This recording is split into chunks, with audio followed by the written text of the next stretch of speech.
이스라엘 사람들이 모여서 하려고 했던 것이 기브아에서 이 악한 죄를 저지른 사람들을 죽이겠다라고 말하지 않고 악을 제하여 버리겠다. 우리로 하여금 이스라엘 중에 행해진 그 악을 제하여 버리게 하라라고 말하고 있는 것입니다.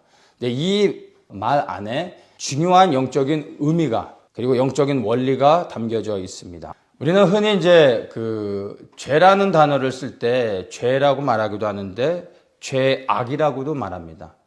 죄와 죄악을 같은 단어로도 그리고 같은 의미로도 사용할 수도 있는데 성경적으로 또 보면은 죄와 악은 우리가 구분해서 본질적으로 이해하는 것이 중요합니다. 죄는 하나님의 말씀에 벗어난 것입니다. 하나님의 말씀에서 벗어난 모든 것이 죄입니다. 우리가 살인이 죄인 것도 알고 동성애가 죄인 것도 압니다. 그런데 더 중요한 것은 하나님의 말씀에서 벗어난 모든 것이 죄라는 것입니다. 여러분, 뛰어가는 게 죄입니까? 걸어가는 게 죄입니까? 이런 것을 죄라고 말하진 않습니다. 그러나 만약 하나님이 뛰어가라고 말씀하셨는데 걸어가면 그것은 죄가 되는 겁니다. 걸어갔기 때문에 죄가 아니라 하나님의 말씀에 불순종했기 때문에 죄가 되는 것입니다. 그래서 우리가 죄를 이해할 때 어떤 무엇이 죄다라는 동성애, 살인, 도둑질 이러한 의미로서 죄를 이해하는 것이 아니라 하나님의 말씀에 벗어난 모든 것이 죄라는 것을 이해해야 됩니다. 그런데 이 죄는 수동적입니다.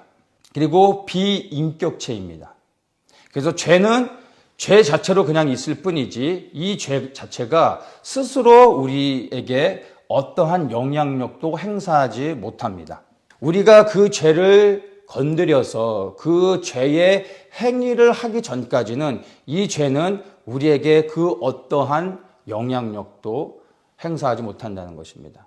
우리가 그 죄된 행위를 하는 순간 그 죄로 말미암아 죄된 행위로 말미암아 우리가 죄의 권세 아래, 즉 사망의 권세 아래, 사단의 그 아래 다시 묶이게 되어지는 겁니다. 그러면 죄는 그 죄 자체로 머물러 있는데 우리가 죄된 행위를 하는 순간 그 죄가 우리 안에 합법적으로 우리를 묶을 수 있는 권세를 갖게 되는 건데 그러면 그 죄된 행위를 하게 하는 것이 무엇인지를 우리가 생각해 봐야 됩니다. 우리로 하여금 죄된 행위를 하게 하여 죄의 권세 아래, 사단의 권세 아래 떨어지게 만드는 게 바로 악입니다. 이 악은 능동적이며 또한 이 악은 우리 안에 인격으로서 존재하는 것입니다. 그래서 우리는 죄와 악을 하나의 단어로 붙여서 이해할 수도 있지만 본질적으로는 죄와 악을 구분해서 이해해야 됩니다. 많은 사람들이 이것들을 혼동하고 있는데 예수를 믿지 않는 모든 사람들의 본질적인 문제는 죄의 문제입니다. 그 죄로 인하여 우리는 하나님의 심판을 받고 영원한 불못에 들어가는 것이 우리의 운명이었습니다. 그런데 예수님께서 우리의 죄를 사해 주셨습니다. 믿는 우리 그리스도인들, 즉 거듭난 우리 그리스도인들은 더 이상 이 죄의 문제가 우리를 묶지 못합니다. 왜냐하면 우리는 예수 보혈의 피로 사함을 받았기 때문입니다. 그래서 거듭난 그리스도인들, 예수 그리스도를 믿는 그리스도인들의 본질적인 문제는 죄의 문제가 아니라 이제부터는 악의 문제입니다. 악을 딜링할 수 있어야 됩니다. 왜냐하면 우리가 다 예수 보혈의 피로 죄사함을 받았지만 그러나 우리 안에 죄를 행하고자 하는 악이 살아있다는 것을 우리는 인식을 하고 그것을 분명하게 이해해야 됩니다. 나는 이미 거듭났고 그리스도께서 내 안에 주인이 되셨고 이제 내 삶을 헌신하여 예수 그리스도를 위해 살고자 원하는 마음이 있음에도 불구하고 보혈의 피로 죄사함을 받아 정결케 되어졌음에도 불구하고 내 안에 끊임없이 죄를 향하여 범죄하려고 하는 욕망들이 끊임없이 일어나는 것을 우리는 인식합니다. 예수 보혈의 피로 죄사함을 받았다라는 것을 붙잡고 이것만을 의지하며 살아갑니다. 그런데 우리에게 다가오는 것은 무엇입니까? 죄사함은 받았지만 여전히 내 안에 악을 행하고자 하는 이 본성이 있음으로 인하여 때로는 넘어집니다. 여러분 분명히 기억해야 됩니다. 예수 보혈의 피는 우리의 죄를 사해 주십니다. 우리의 과거와 현재 그리고 앞으로 지을 모든 죄, 아무리 큰 죄를 지어도 예수 보혈의 피가 사하지 못할 죄는 없습니다.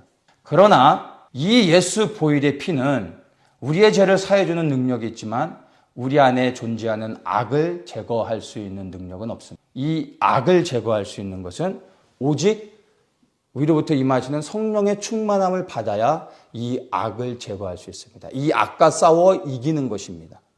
그래서 거듭난 모든 그리스도인들은 예수 보혈의 피를 의지하여 죄사함을 받을 뿐만 아니라 또한 반드시 성령의 충만함을 받아서 이 악을 딜링하면서 악과 싸워 승리하는 삶을 살아야 됩니다. 그래야 우리가 끝까지 믿음을 지키며 하나님 앞에 거룩한 삶을 살고 끝내는 우리의 영혼의 구원을 이룰 수 있는 것입니다. 근데 이 충만함을 받기 위해서 우리는 반드시 우리 자아가 처리되어야 됩니다. 우리 자아가 부인되어져야 되는 겁니다. 더 정확하게는 우리가 죽어야만 되는 겁니다. 우리 자아가 죽어질 때 비로소 그리스도께서 우리 안에 부활의 생명을 가지고 우리 안에 임하시고 그 성령의 충만함이 우리를 계속해서 통치하실 때 날마다 승리하는 삶을 살게 됩니다. 때로는 그럼에도 우리가 넘어져서 범죄할 때는 그때 예수 보혈의 피를 의지하며 다시 죄사함을 받는 것입니다. 그리고 성령의 충만함 안에서 또한 하나님의 말씀에 순종하며 이 악과 싸우며 날마다 나아가야 되는 것입니다.